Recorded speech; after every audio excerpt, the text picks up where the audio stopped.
Il fut une époque où un papa était un visage paternel qui veillait avec bienveillance et amour sur sa fille.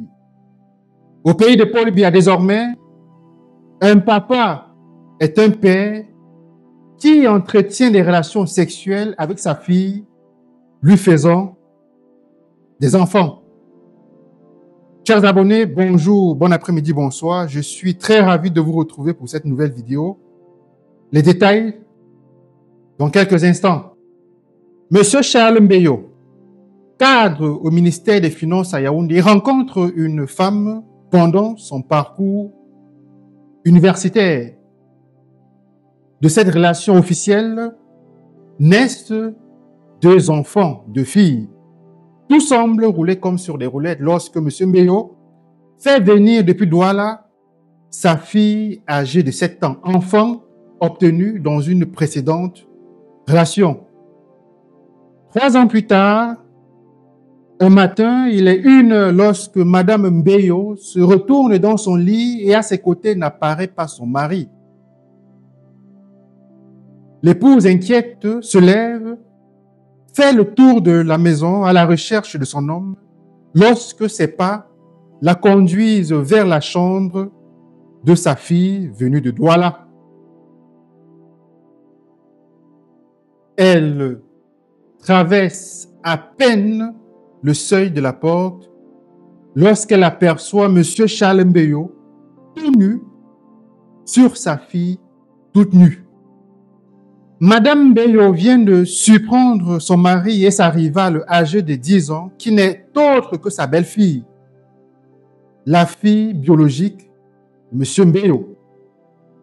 Scandalisée, la femme décide le lendemain de se rendre à la brigade, dénoncer les actes incestueux de son mari.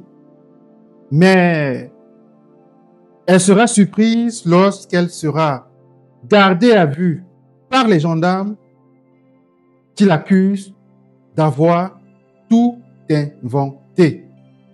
Monsieur Charles Mbeyo, qui a des amis dans la justice, dans la police, dans la gendarmerie, fait garder à vue sa femme pendant 4 jours. C'est à la suite de l'intervention de quelques membres de la famille que la pauvre femme quitte les barreaux de la brigade et retrouve le domicile conjugal. Mais elle n'y restera pas longtemps. Une énième humiliation viendra lorsque la fille de son mari, âgée de 15 ans, tombe enceinte de son mari. C'en est de trop pour la femme qui décide de prendre la fuite en s'éloignant de cet endroit obscur.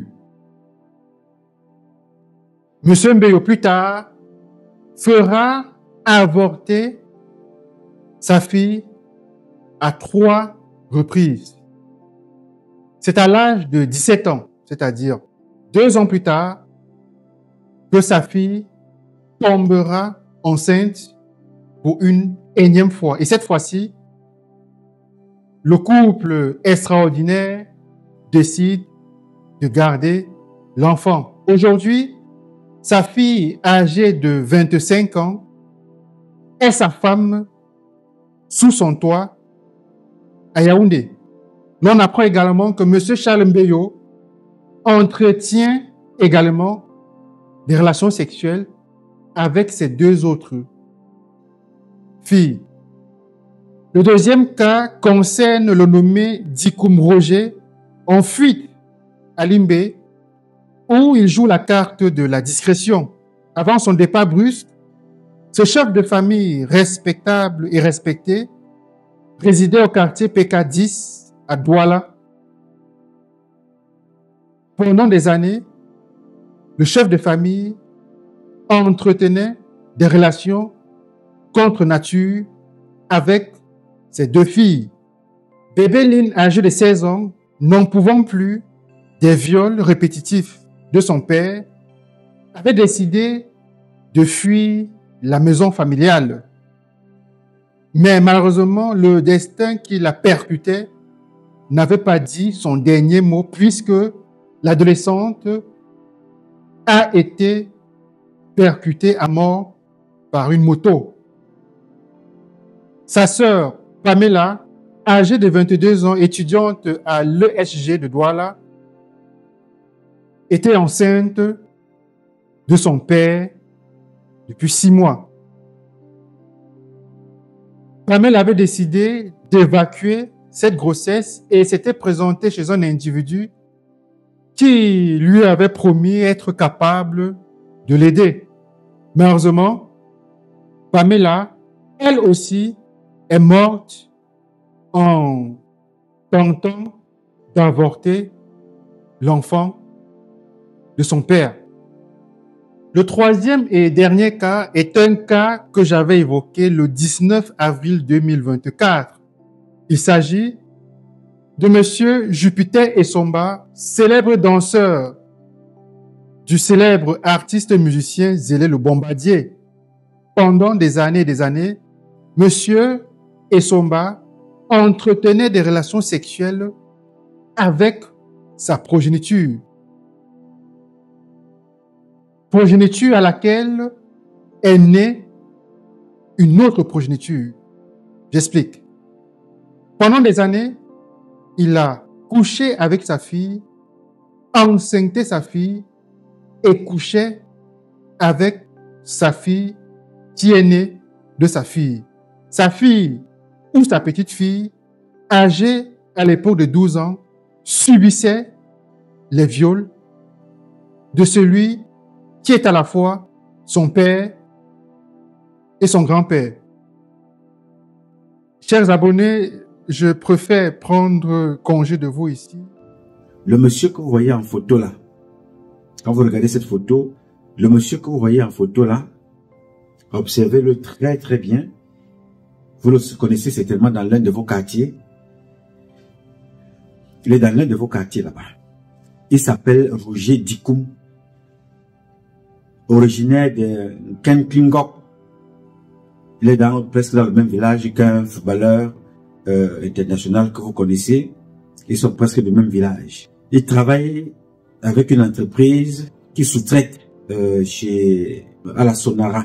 Ce monsieur que vous voyez en photo là a eu des relations avec l'une de ses filles. Ce monsieur que vous voyez en photo là a eu des relations avec l'une de ses filles. Elle avait 23 ans. Elle est donc tombée enceinte de lui. Elle est allée pour avorter. Elle est morte. Le monsieur que vous voyez sur cette photo, Roger Dikoum, c'est son nom. Il est au Cameroun. Cette fille, très belle fille que vous voyez également en photo, est décédée.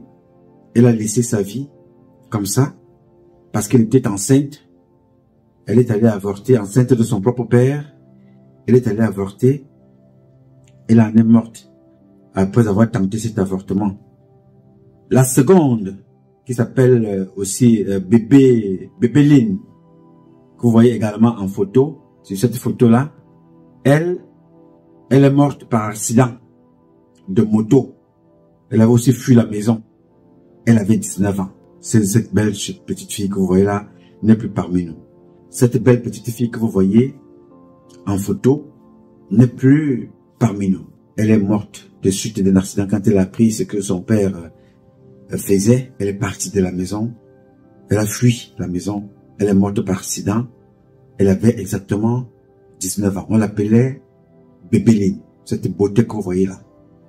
Victime de son père, comme sa grande sœur, elles sont toutes les deux décédées. Alors l'épouse de ce monsieur, que vous voyez également sur cette photo que vous observez là, c'est son épouse. Très belle femme, comme vous la voyez, appelée Anastasie. Elle avait aussi quitté le domicile. Quand elle a constaté cette affaire, elle a quitté le domicile, elle est partie. Elle a quitté le monsieur, ils habitaient du côté de PK10, à Douala. Alors pour faire taire cette affaire, le mouvement en question, vous voyez en photo, il a vendu la maison. Il n'y a pas très longtemps, il a vendu cette maison. Prochainement, je vous ferai des photos de cette maison parce que les informateurs, parce que l'Agence fédérale des investigations est encore sur le terrain en train de collecter un maximum d'informations. Il a vendu la maison tout récemment à une somme de 13 millions de francs CFA parce qu'il voulait se débarrasser, en même temps aussi pour faire taire les personnes qui étaient déjà au courant de cette affaire. Donc voilà toute une famille qu'un monsieur a détruit. Il a détruit toute la famille. Il a détruit les enfants qui sont décédés. Il a détruit la femme pour son ego et son intérêt personnel. Hotep, cher Kamit, je vais une fois de plus parler avec vous d'inceste. Et comme je le dis souvent, la répétition c'est la mère de l'école. Il est important de parler sur les sujets réels et actuels que nous vivons dans notre communauté. Chaque communauté a ses problèmes, mais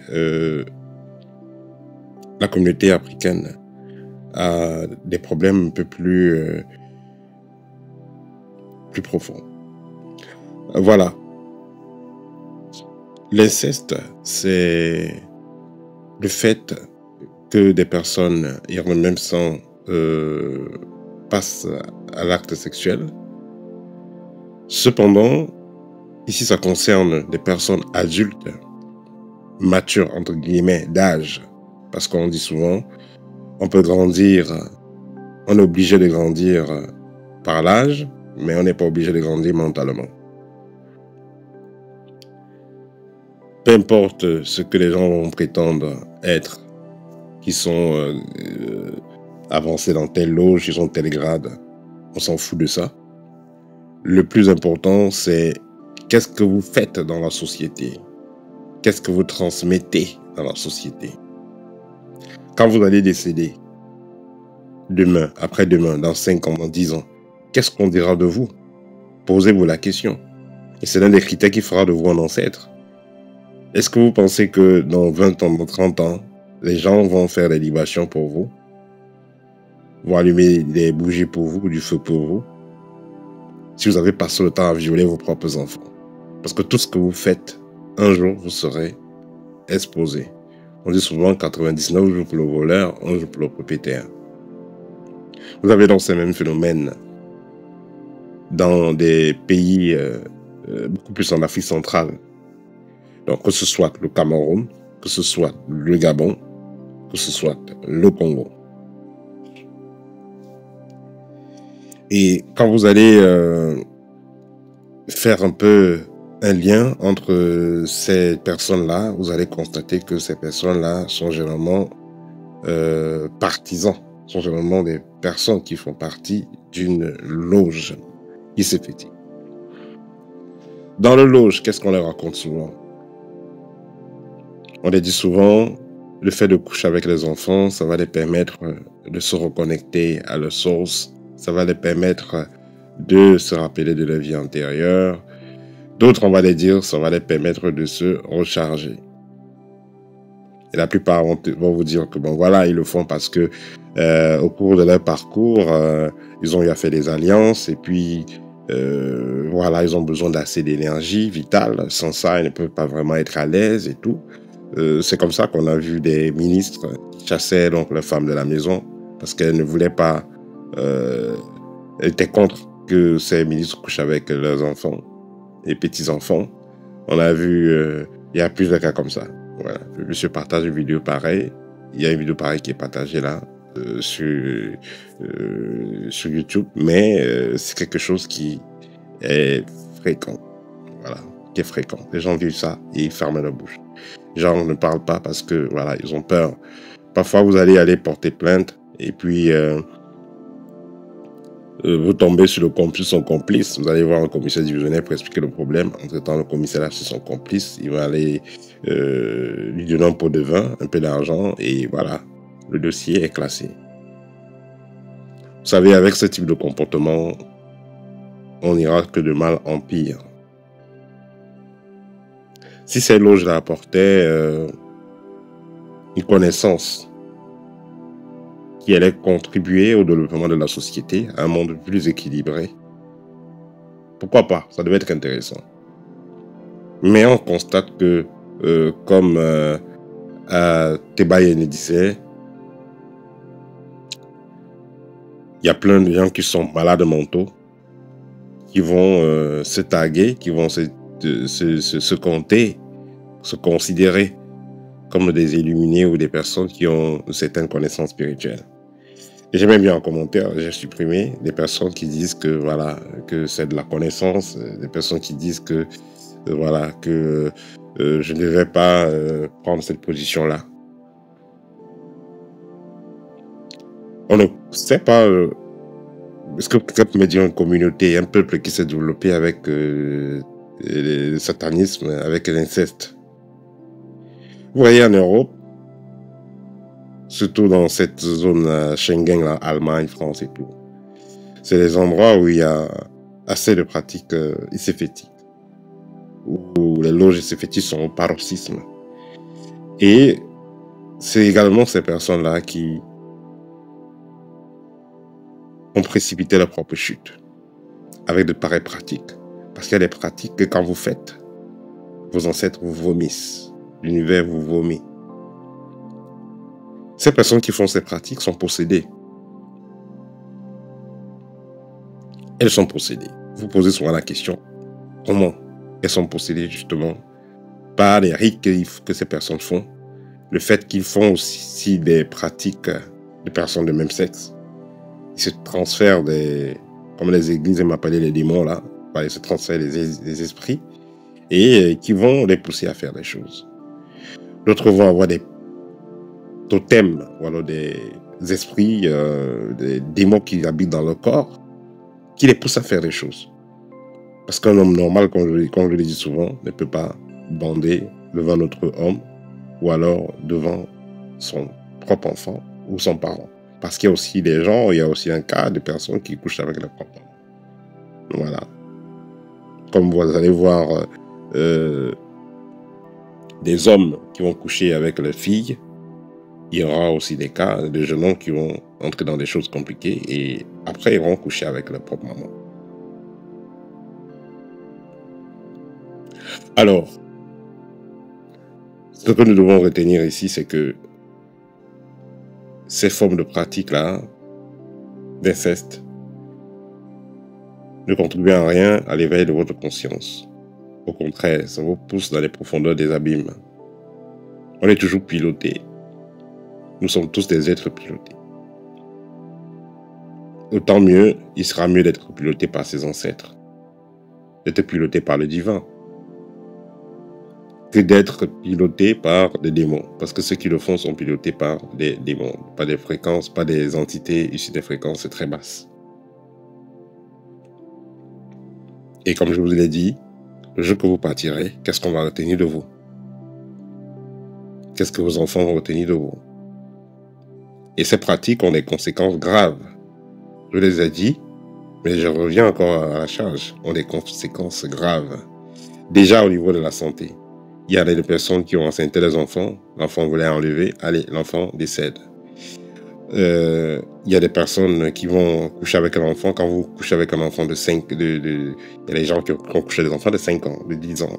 Quand vous couchez avec des enfants, en fait. Hormis les maladies, il y a les cas de stérilité aussi. Hein. Vous avez couché avec votre fille, parce que dans la loge, on vous a dit que ça va vous donner tel pouvoir. Vous couchez avec votre fille. Demain, elle ne peut plus accoucher parce que, voilà, votre gros engin là, avec, voilà, avec votre vieux engin là, voilà, avec tout ce parcours que vous avez déjà fait avec, vous allez introduire sur un enfant. Son corps n'est pas encore prêt pour pouvoir subir ce type d'expérience. Et vous allez gâter tout. Après, l'utérus ne fonctionne plus, ça ne tient plus et tout. Sans oublier aussi les cas de traumatisme et de suicide. Il y a des jeunes filles qui vont se suicider après de pareils événements. Il y a des filles après sont très traumatisées. J'ai eu à causer dans le passé avec une jeune fille qui est lesbienne. Bon, elle était, parce que quand même elle a réussi à sortir de ça. Et elle disait que son problème a commencé depuis le fait que, après l'expérience qu'elle a eue avec son grand-père, parce que son grand-père couchait avec elle, parce qu'elle n'avait pas le choix d'habiter chez son grand-père, et son grand-père couchait avec elle. Ce qui fait que quand elle voyait un homme, elle était dégoûtée, elle était en colère et ses idées revenaient en tête. Donc voilà. Donc si vous le faites déjà, quand vous faites cette pratique déjà, vous vous mettez en très mauvaise posture vis-à-vis de vos ancêtres, vis-à-vis de l'univers. Vous êtes en très mauvaise posture. Et vous détruisez la vie de votre enfant. Peu importe ce qu'on va vous dire, vous allez traumatiser votre enfant. L'enfant peut être là, peut-être vous allez envoûter l'enfant, que l'enfant accepte. Mais tôt ou tard, ça va finir cet envoûtement-là. Et vous payerez des pots cassés. On a vu des jeunes filles qui ont tué leurs parents comme ça. Un jour, elle s'est levée, elle a égorgé, elle a empoisonné. Et voilà. Il y a des cas, hein, il y a des cas. Donc, faites très attention par rapport à vos choix, par rapport à vos alliances. La base aussi, l'origine, autant pour moi, l'origine de ces problèmes-là, c'est les loges initiatiques dans lesquelles vous entrez. Voilà. Évitez ces loges-là. Quand vous voulez adhérer à un mouvement spirituel, essayez d'observer ceux qui sont là. Est-ce que ces personnes sont équilibrées dans leur famille? Voilà, approchez-les. Vous avez un parent qui va vous dire, bon voilà, je vais te faire travailler dans tel ministère, tu auras tel avantage. Ok, allez chez ce monsieur-là, observez comment il vit, est-ce qu'il est à l'aise avec sa femme, ses enfants, est-ce que la famille est équilibrée? Et voilà. Si vous constatez que cette personne-là, elle-même n'est pas heureuse, elle n'est pas équilibrée, ça veut dire que la même chose vous attend, ou pire même encore. Voilà. C'était le partage que je voulais faire avec vous aujourd'hui. Si vous avez des cas particuliers où vous vivez par expérience, n'hésitez pas de contacter l'école. Nous avons un programme sur la programmation vibratoire qui vous permettra de nettoyer votre aura, votre champ magnétique, vos chakras de pareilles expériences et poursuivre votre expérience de vie dans la mat. Au TEP et à très bientôt.